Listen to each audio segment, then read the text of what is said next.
Well, greetings and salutations, everybody. Welcome to the John Campea podcast here on my YouTube channel. I am, of course, your host, John Campea, and it is an honor and a privilege to have you join me here today as we talk about movies and all the fun stuff in the world. Once again, I got to start off with this. Sorry, we'll get to the movie stuff in just a second. You know, broke out the old jiu-jitsu gi here because I want to support Georges St-Pierre, who is going to be fighting last night, coming out of retirement. 4 years out of the ring since he fought last, coming out of retirement to fight the reigning undisputed middleweight champion, who of course was Bisping. He was going into the fighting at a different weight class. He had never fought at 185 pounds before, and I was cheering my guts out for GSP, but I'll be honest with you, I did not think Georges St-Pierre could pull it off. I was cheering my guts out for him, and now I am shamed that I ever doubted him because GSP pulled it off last night, ladies and gentlemen. Georges St-Pierre is now your new middleweight UFC champion of the world, and I couldn't have said, but I'll tell you what though, I went 0 for 3 last night in my predictions in the title fights. Like, I got the other fights correct, but I did not think Rose could beat Joanna, and Rose beat Joanna. I did not think that TJ would beat Garbrandt, and he did. And I did not think, although I was cheering for him, I didn't think actually George, after 4 years of ring rust, could come out and beat the middleweight champion, and he did so. Yay! I'm so excited. I'm very, very happy. Anyway, we are here to talk about movies today, but you know I had to get a little bit of GSP love in there. So excited about that. So anyway, time for us to get started here. Here's how today's show is going to go. I have picked out 6 topics that you guys have emailed into me. Now, how do you get a topic or question on the John Campea Show? It's really quite simple. Just email me anytime at john@thejohncampeashow.com. That's john@thejohncampeashow.com. Put that word topic in the subject line. If you don't, I'm not going to see your email. And also, of course, guys, as always, keep your emails to 90 words or less. If it's any longer than that, I'm not going to read it because even if I wanted to use it, I couldn't fit it on the screen. Now, after I go through those topics, I'm going to save a bit of time at the end of the show to take your live questions. I do this show live every day, Monday through Friday at 8 a.m. And here on the weekends, I do around 9 or 10 o'clock whenever I get out of bed, to be honest with you. On Sundays, I do it at 9 so we can get the show in before football starts. I know you guys are all football fans just like me. And how do you, if you are watching live, how do you get one of your live questions on? It's simple. You're just going to tweet me. I'm going to go to my Twitter feed and take your live questions near the end of the show. Just tweet me at John Campea. Pretty much that simple. And some people have been asking me, John, why don't you take live questions from the chat board? Because it's impossible. The chat board flies like this fast, and I cannot keep track of questions or anything like that. In my Twitter feed, though, I've got the ability, I can keep them nice and organized, and I can go to questions there. It's a hell of a lot easier. That's why I don't take them from the chat board. I let you guys chat in the chat board while I take the question from Twitter feed. And one quick note about the chat board, guys, today as we get into some wonderful movie topics and we talk about the things we all love together. Remember, one of the best things about being a film fan is the fact that we can argue and debate and have different points of view and debate passionately, and that's fun. Just remember that when you're doing it, that we're all on the same team. We're all film fans. Just because somebody doesn't like one movie that you do doesn't mean you start name calling or whatever. Just let's act like we're all on the same team. We all love movies. We all love films. We just have some different perspectives on it. And that's one of the fun things about being a film fan. So with all that out of the way, let's jump into the first question of the day. And the first question today comes to us from Ulysses Smith, who writes, "Hey, John. Been watching you and subscribed since the AMC Movie Talk days in 2014. Well, thank you so much, Ulysses. This is the first time asking you a hopefully good question." Well, I'm so glad you decided to write in, Ulysses. "I was wondering and hoping that will any movie companies start a 24-hour movie theater? I would think that they could make more because there would be people like me going, there would be people going anytime like me." Well, thanks a lot for the question, Ulysses. And believe me, I've been in the same boat as you before, where it's been like 3 o'clock in the morning and I can't sleep and think, I'd like to go see a movie right now. There's probably not going to be anybody there. I've been there. I've been in that boat. But no, I don't think you're ever going to see. I mean, maybe there's going to be some kind of novelty movie theaters here and there across the country that'll have 24 hours or something. Certainly when Star Wars The Last Jedi opens, you know those theaters are going to be running 24 hours for the first weekend that it's open. But generally speaking, no, they won't, for a couple of reasons. The main ones, though, is that, like, I've gone a couple of times to, like, 10 a.m. screenings, right? And even for super popular movies, unless it's opening weekend, those 10 a.m., 9:45 a.m. screenings, and those are rare. I'm usually the only one in the theater. Me or maybe 2 or 3, 4, 5 other people. I mean, that's usually the case. There have been exceptions, yes, but most of the time, that's the case. And when that happens, the theater's actually losing money. Because every minute that a movie theater is open costs the theater money. When it comes from utilities, when it comes to staff costs, when it comes to all the different things they have to have up and running and going. And then if they've got 3 people in a movie theater, yay, that's $30. It just cost us $450 to be open for this 1 hour. And we made $30. Yay. You know what I mean? And so there's a reason why most restaurants aren't 24 hours. There's a reason most, places or bars even aren't 24 hours. Okay, you could be open, maybe a few people come in, but it ends up costing you more money to be open than the money you make with those people coming in. You have like a 4 a.m. screening time. Yeah, great. Maybe I can't sleep that night and I get out there, but I'll be the only one there and the theater loses money. Theaters already have a hard enough time making money, so I don't really think, other than maybe an odd novelty place here and there, and other than when a major film opens and it's on its opening weekend and they decide to run it like for The Last Jedi, I'm sure they're going to do. Other than that, I don't think it would be a very smart business move, to be honest. So I don't think you're going to see people do that. Interesting question, though. All right, let's move on to the next one. And the next question comes to us from Robert Kessler, who writes, "Hey, John, I've been loving the show. Thank you so much, Robert. When Transformers: The Last Knight came out this summer, the box office took a dive, most likely because the previous movies sucked hard. They really did. Therefore, why shouldn't Justice League be estimated to make a similar dive?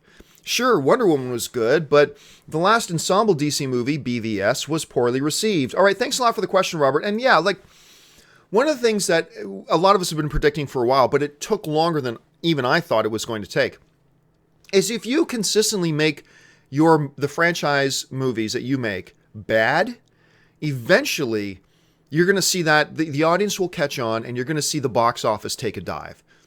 And for years, Transformers have put out crappy movies, but some people say, yeah, but it still made over $1 billion. And it did. It absolutely did. But then The Last Knight came out and it finally caught up with them. You just put out too many awful movie after awful movie after awful movie. And even though the last Transformers movie, The Last Knight, it made a decent amount of money by all standards, it did, but it was a massive nosedive from what the previous movies have made. Partially because Transformers: The Last Knight is a terrible movie, but also because the previous Transformers movies have been terrible movies. And finally, a lot of the people in the audience were going, you know what? Fool me once, shame on you. Fool me twice, shame on me. Fool me 3 times, more shame on me. Fool me 4 times, and I'm an idiot. And fool me 5 times, not this time. And people just refused to give it. And I was one of the people who kind of drank the Kool-Aid a little bit. I was starting to think, you know what? This is I admit, this was me. I'm like, I think finally this Transformers movie, The Last Night, I think this one might be good. I think this one is the one they're going to turn it around. Oh my God. It was so hard for me to not walk out of the theater when I watched that movie. It is seriously one of the worst big Hollywood studio films ever made. It's not in my holy trinity or unholy trinity of the 3 worst ever made, which is, of course, Highlander 2, Catwoman, and Battlefield Earth. It's not up there, but oh my, it's epically awful. Now, when you're talking about Justice League, though, that's a really, you can't compare that to the Transformers situation for 2 different reasons. Reason number 1 is this, is that Justice League was not, universally hated. I mean, look, Justice League was a divisive film. Man of Steel was a divisive film. But there's a lot of people out there, maybe they weren't the majority, but there was a lot of people out there, I'm one of them, that thought, well, I thought Man of Steel was great, and I thought Batman vs. Superman was good. Yes, it had its problems. I will fully admit the problems. I won't argue with anybody that it didn't have problems. Yes, Batman vs. Superman had its issues. But I still thought overall it was a pretty good movie. And there's a number of people out there like me. Whereas the last couple of Transformers movies have been complete rubbish, in my opinion. But whatever. So I don't think you can put them in the same category on that level. Now, second is this. It's about momentum. And although you try to say in your question that you need to take Wonder Woman out of it, no, you can't.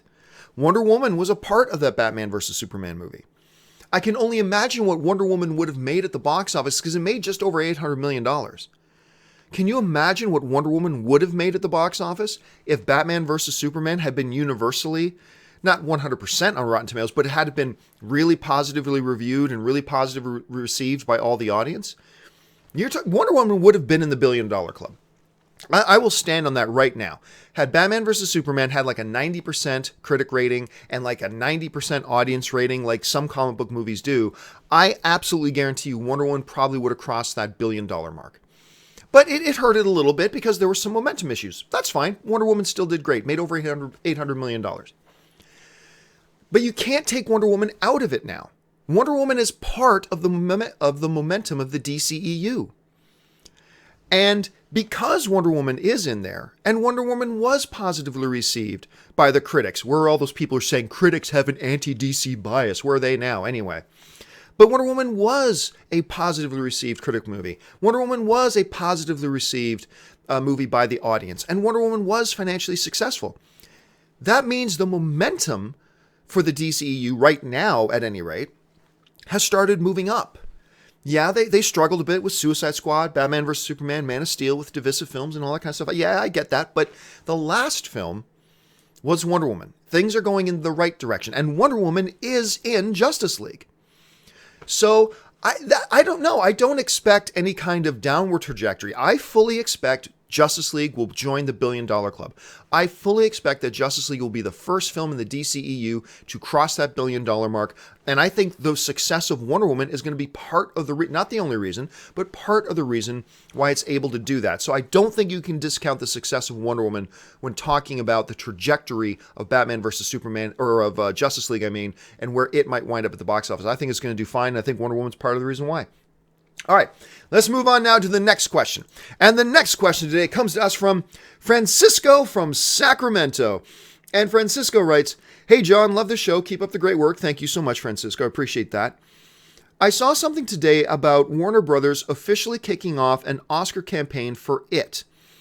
I'm curious about your thoughts on it and the chances the film has to win." Well, okay, It comes out probably the biggest pleasant surprise movie of the year. I so enjoyed It. I thought it was a lot of fun, just the right amount of creepy, right amount of humor, right amount of nostalgia, right amount of charm. It was a really nice movie that I had a thoroughly good time watching. However, I did say when I came out, like, as much as I'm enthusiastic for It, it's not in my top 5. I'm not even sure it's in my top 10 films of the year. You know what? 2017 has very quietly, when you sit down and start making your list of all the movies you love this year, 2017 has very quietly gone on to become a really great year for film. There has been some spectacular films, so much so that even though I really liked It, I sit down and was like, you know what? It's probably not even on my top 10. That's how good of a year this has been. At any rate, I don't think It is in that level of quality that it will ever be considered for like Best Picture or stuff like that. Is there a possibility that, like, say, Skarsgård could get some attention for Best Supporting Actor playing Pennywise? Possible. I don't think likely, but it is possible. Is it possible that a film like It could get some attention in some of the technical categories?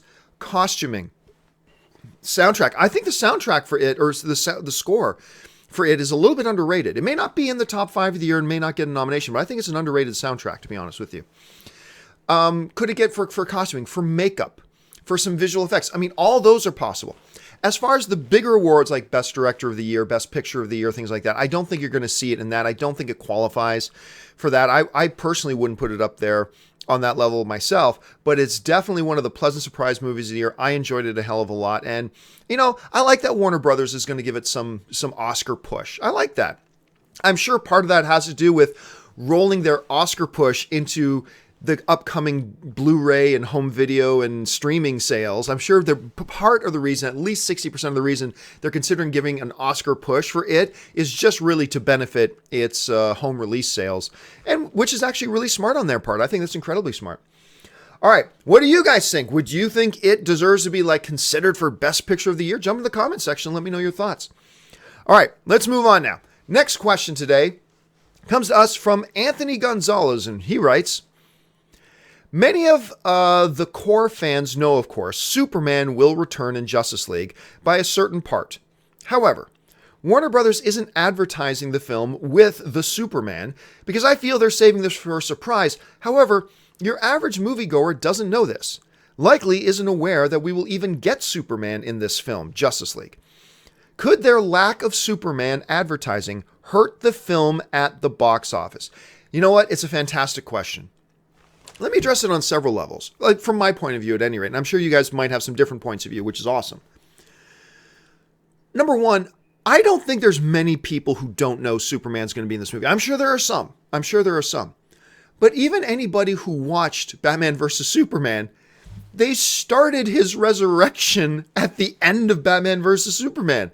I mean, they ended the film with the camera on Superman's coffin, and all of a sudden, just like in Man of Steel, when he put his fist on the ground and all the stones start to shake and levitate off the ground, you start to see that exact same thing with the dirt on his coffin doing that. So it's like, okay, they already told us he's coming back, which as much as I like Batman versus Superman, that was a mistake.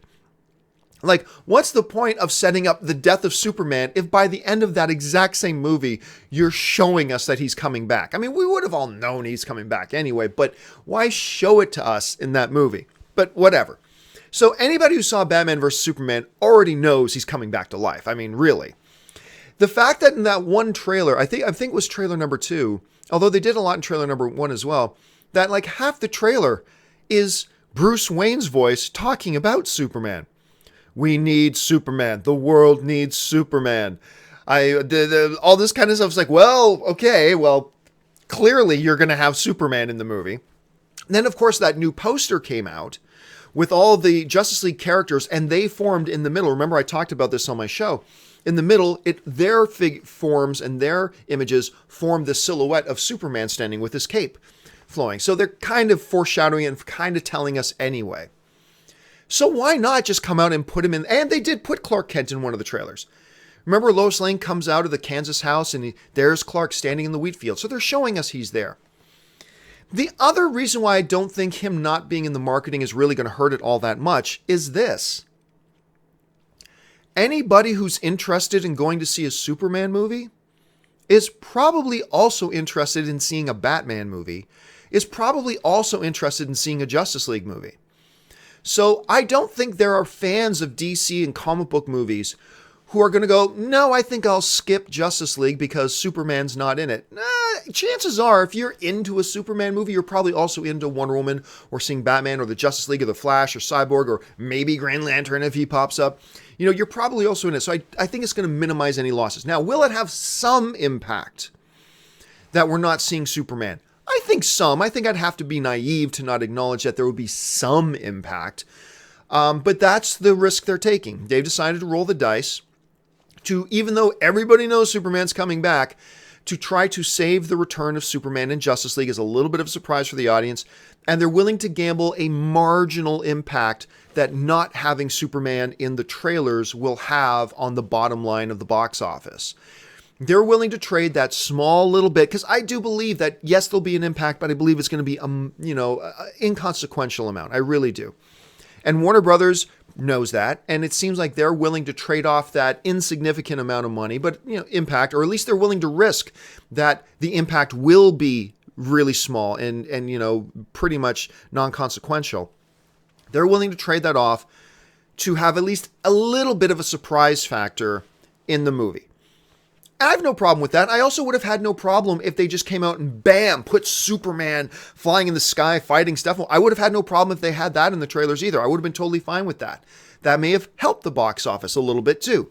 They seem willing to trade off that little bit of box office, or at least gamble it's going to be a little bit, to have a little bit of a surprise element, even though there's not a lot of us who are going to be surprised. But it seems to be the trade-off they went for, and I personally have no problem with it. So let's see how well it pays off in the film and if it yields them some great results. All right, time for me to go on to the final email question of the day. So if you guys are watching live and you've got some questions you want to ask live, you can start getting those tweets ready and start firing those tweets in. All right, so the final email question today comes to us from McKay Olson, who writes, "Hey John, love the show. Thank you so much, McKay. You've mentioned before that you believe that shooting digital is better than shooting on film. It absolutely is. Why do some directors like Christopher Nolan and Quentin Tarantino insist shooting only on film when such great quality can be achieved when shooting on digital? Do you think that filmmakers will only shoot on digital in the future? Thanks. Well, to answer the last part of your question first, is there coming a time when all filmmakers will only shoot on digital? Yes, absolutely. One of the main reasons, well, two main reasons. All new filmmakers coming up now are doing their thing on digital. They're all doing all the new directors and everything, they're all doing it on digital because that's what they come up learning on now. Back 10 years ago, the digital thing was the new thing. All the filmmakers at 10 years ago learned and were brought up on physical stock film. So, and a lot of them just like, that's what I learned on. That's what I like. I appreciate what film is and the texture of it and all that kind of stuff. And I stick with film. That's fine. I got no problem with that. But now we're in an era where a lot of the new filmmakers today started cutting their teeth and learning on digital in the first place. So yes, we at some point in the not so distant future, very soon actually, all filmmakers are going to be learning and doing their stuff through digital. The second reason is this. There's just not going to be any companies left that are making film.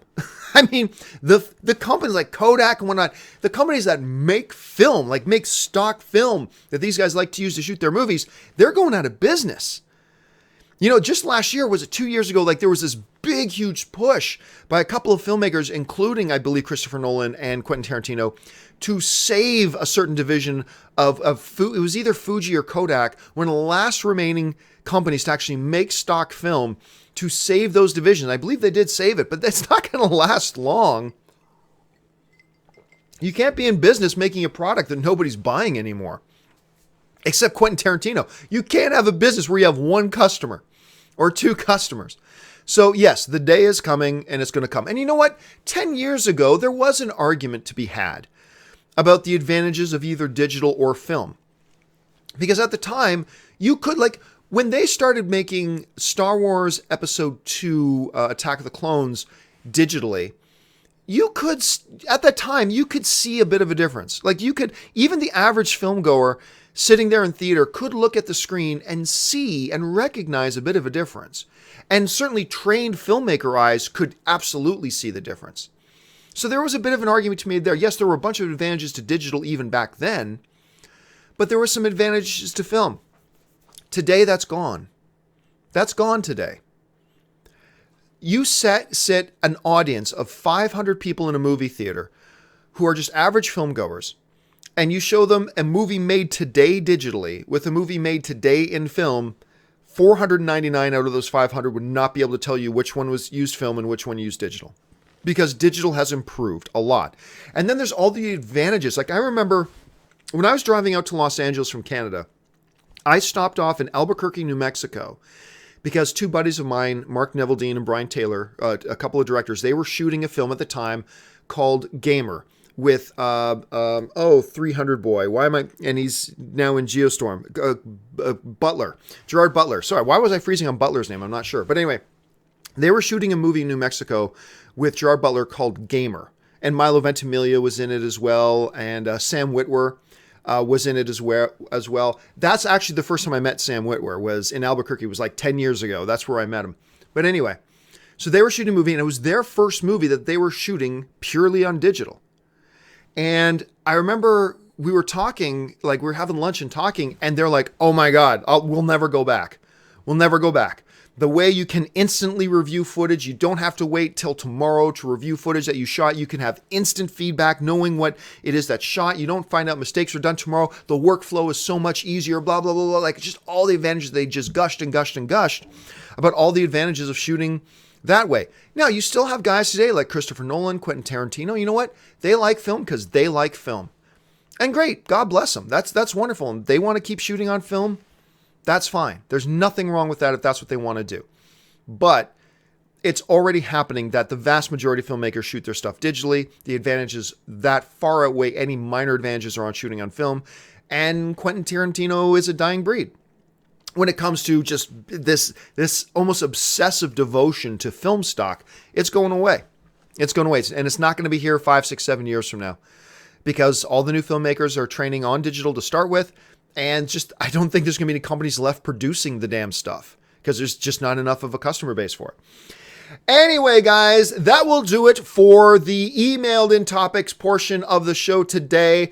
I'm going to get you guys ready now to do the live tweet in questions. But before I get to the live tweet in questions, let me do my daily commercial break with my little shameless plug. As you guys well know, I no longer work for corporate overlords. I decided to get out of the world of corporations and being under a corporation's thumb, having to do what they say to do. I wanted to do my own thing and the freedom to do what I want to do. And I've only been able to do that because of the support of my Patreon supporters. Do me a favor, guys. If you are somebody who enjoys my programming, you like watching my shows, you spend any time every month watching my programming, head on over to www.patreon.com/John Campea. Over there, you'll get all the information about what it means to be a Patreon supporter, how being a Patreon supporter actually makes these shows possible, and the advantages of being a Patreon supporter as well. And then after reading all that, maybe you'll want to become one of my Patreon supporters too, which would be awesome. You can be one of the reasons why these shows even happen at all in the first place. Okay, with that out of the way now, I'm going to go to the live question, because I know there's like almost 1,000 of you in there getting ready to ask some live questions. So let me get my Twitter stream open here.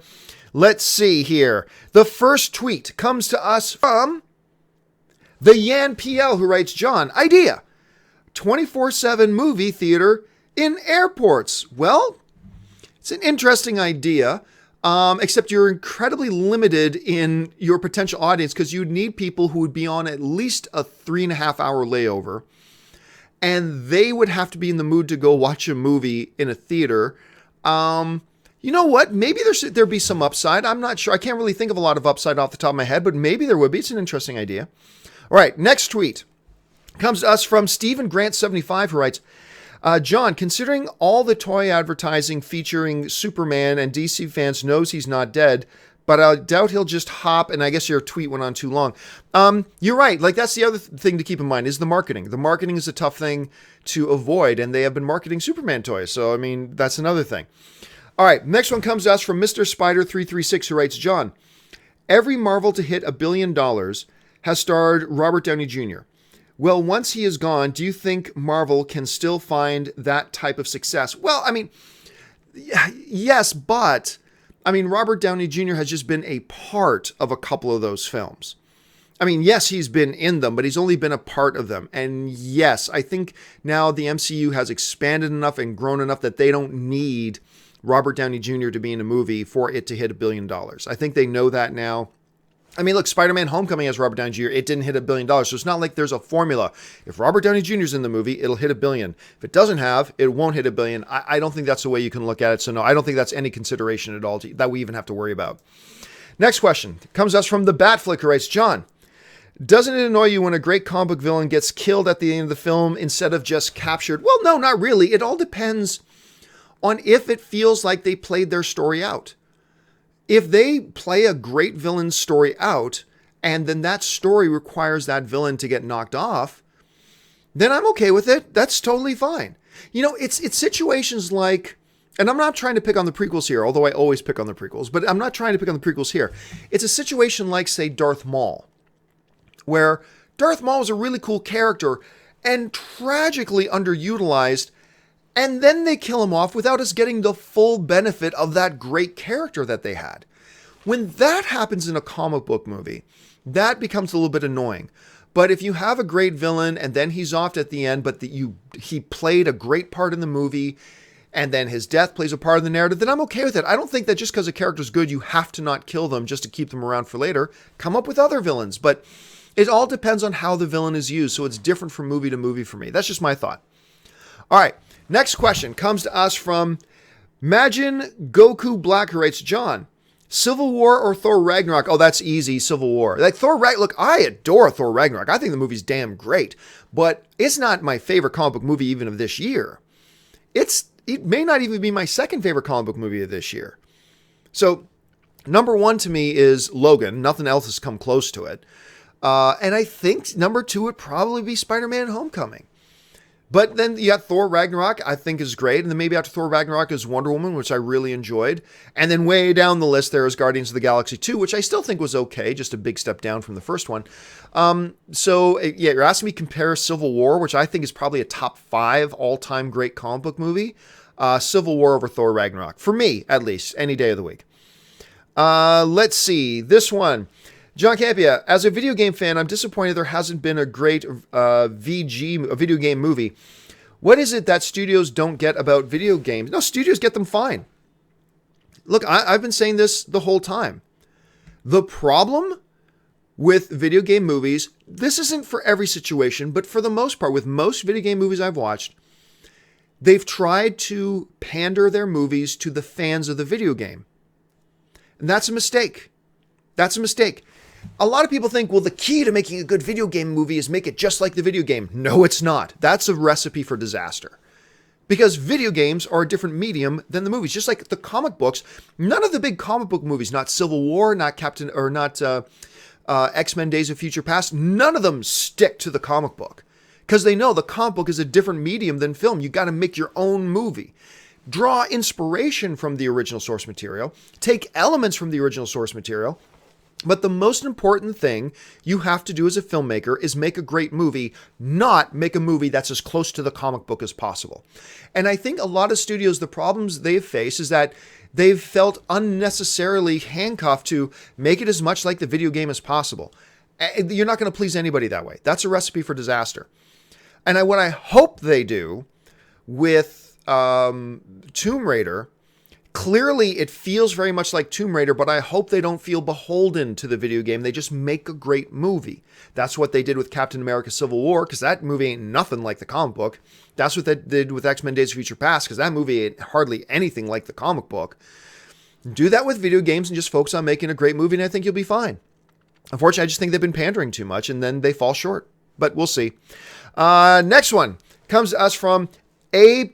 Puglia1, who writes, John, would you consider doing a detailed review of The Room before the release of the disaster? No. Not enough people even watch The Room. So if I would be wasting my time making a video like that only like 3,000 people are going to watch. So it's really not worth it to me, and it's not worth it to my audience. So no, I won't be doing a detailed review of The Room. Everybody knows what The Room is. It's considered one of the greatest awful movies of all time. So, I mean, I don't really need to do a detailed review of that. There's no point. Anyway, next one comes to us from A.R. Peterson, 1996, writes, John, if you could only have one standalone Avenger movie in the MCU, what character would you choose? Captain America. Captain America. I love Thor. I love Ant-Man. Really enjoying Doctor Strange. Love Iron Man. Love a lot of the characters there. But Captain America, to me, is the best character. He's the most interesting character. He's got the best context already built into him for a character. If I could only choose one, if there could only be one, it would be him. Let's see. Next one comes to us from Nerdside21. John. Hi, John. Big fan. 5 moments that you definitely want to see in Justice League. Guys, I don't take questions, especially spur of the moment like this, where name top 5 this, because that's something I clearly have to sit down and think about. So I appreciate the tweet, but I cannot take questions like that because that requires too much time for me to think. Next one. Film in the Can writes, John, do you think Justice League will join the $1 billion club? It might seem obvious that it will, but looking at BVS, who knows? Yes, because as I said before, I do believe it will join the $1 billion club. And part of the reason is this. The thing that Justice League has going for it that Batman vs. Superman did not is, number one, they didn't have a positively received movie before it to build momentum. Man of Steel, as much as I love it, and it's in my top 10 favorite comic book movies of all time, was divisive amongst critics and fans. So there was no positive momentum that Batman vs. Superman had to build on. Justice League does have a movie now to build positive momentum off of with Wonder Woman. And they also, number two, they have the advantage of they've now made some mistakes that they have learned from. They've made some course corrections. So I believe that even though I like Batman vs. Superman, I believe Justice League will be a better movie than Batman vs. Superman. And it's got Wonder Woman before it building positive momentum. So yes, those are reasons I feel pretty damn confident. And I could be wrong, you never know. But I feel pretty confident that we are going to see Justice League joining that $1 billion club. Let's see, next question. I Am Woomba writes, John, do you think Thor Ragnarok has a chance of making $1 billion now that it has made $420 million worldwide? I still don't think it'll join the $1 billion club. And it doesn't need to be a smash success.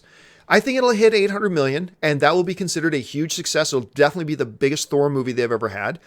I still don't think it'll hit $1 billion. You never know. It may, but right now I don't think it will. Let's see. Oh, I can't take that. I never normally screen questions, but some of you guys are asking questions that would require me to give away big spoilers for Thor Ragnarok. So that's just dumb. I'm not going to take those questions. Let's see. This one comes to us from Keyshawn Lewis, who writes, John, when talks of casting Green Lantern comes up, no one mentions T. Howard. Am I the only one who thinks different? He's too old. I don't think you can start a brand new Green Lantern character with Terrence. Plus, I just don't think he's the right fit. Terrence Howard is an amazing talent. Like, he is a heavyweight actor. I don't see him as a fit for Green Lantern at all, though. Like, not in the least. I just don't see it. I don't see it. Let's see. Next one comes to us from Hero Andrew, who writes, John, is Superman's death and return a way for Warner Brothers / DC to give a soft reboot to the Superman character? Oh, absolutely, if they choose to go that way. But yeah, it absolutely gives them a way to do a little bit of a soft reboot with the character, should they choose. We'll see what kind of character he ends up being after that. Let's see. This next one comes from Superfan 2016. If Avengers 3 and 4 end up being major disappointment, would you be interested in the future MCU movies? Absolutely. Why? Because the MCU movies already put out like 15 good ones. MCU is now in a position where they can handle 2 disappointing films back to back, which, by the way, there's no reason to suspect these movies are going to be disappointing.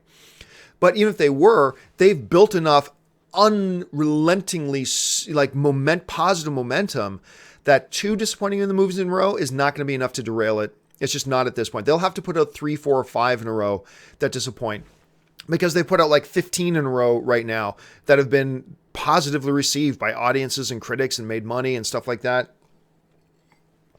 Their movies are not divisive. And so 2 movies in a row will not be enough to derail it. Not at this point. Anyway, let's see. Copel76 writes, John, when do you think we will see the first solo trailer? The 14th of December? I'm still not sure. I am still not sure. You know, here's the other thing too. I'm still not 100% positive. I feel good that they're not going to move the Han Solo date, but I still don't feel 100% positive that they won't. And until they 100% decide what they're going to do about the release date, I don't think you're going to see a trailer. So it's possible we get one in December before Star Wars The Last Jedi. Let's put it this way. If Han Solo is not going to move its release date, which I still don't think it will. So if it doesn't, then yes, I believe before The Force Awakens is a good time, is a good guess of when we're going to see a trailer there. Okay, guys, that will do it for today's installment of the John Campea Show. Thank you so much for joining me today. We will, of course, be back again tomorrow with the first show of the week. I hope you guys come back and join me tomorrow. Remember, that's at 8 a.m. Pacific Standard Time, Monday through Fridays when we do the show live, where I take all of your questions and comments. Once again, guys, make sure you visit my Patreon page. See if you want to become a Patreon supporter. Send in your topics and comments to john@thejohncampeashow.com, making sure you put the word topic in the subject line and keep the things to 90 words or less. And let us all bow our heads in reverence to the great George St. Pierre, the new reigning undisputed middleweight champion of the UFC. Hopefully next time they'll let him come out to the ring in his traditional gi, like he always does. All right, guys, thanks a lot for joining me. My name's John Campea, and until the next time, bye-bye.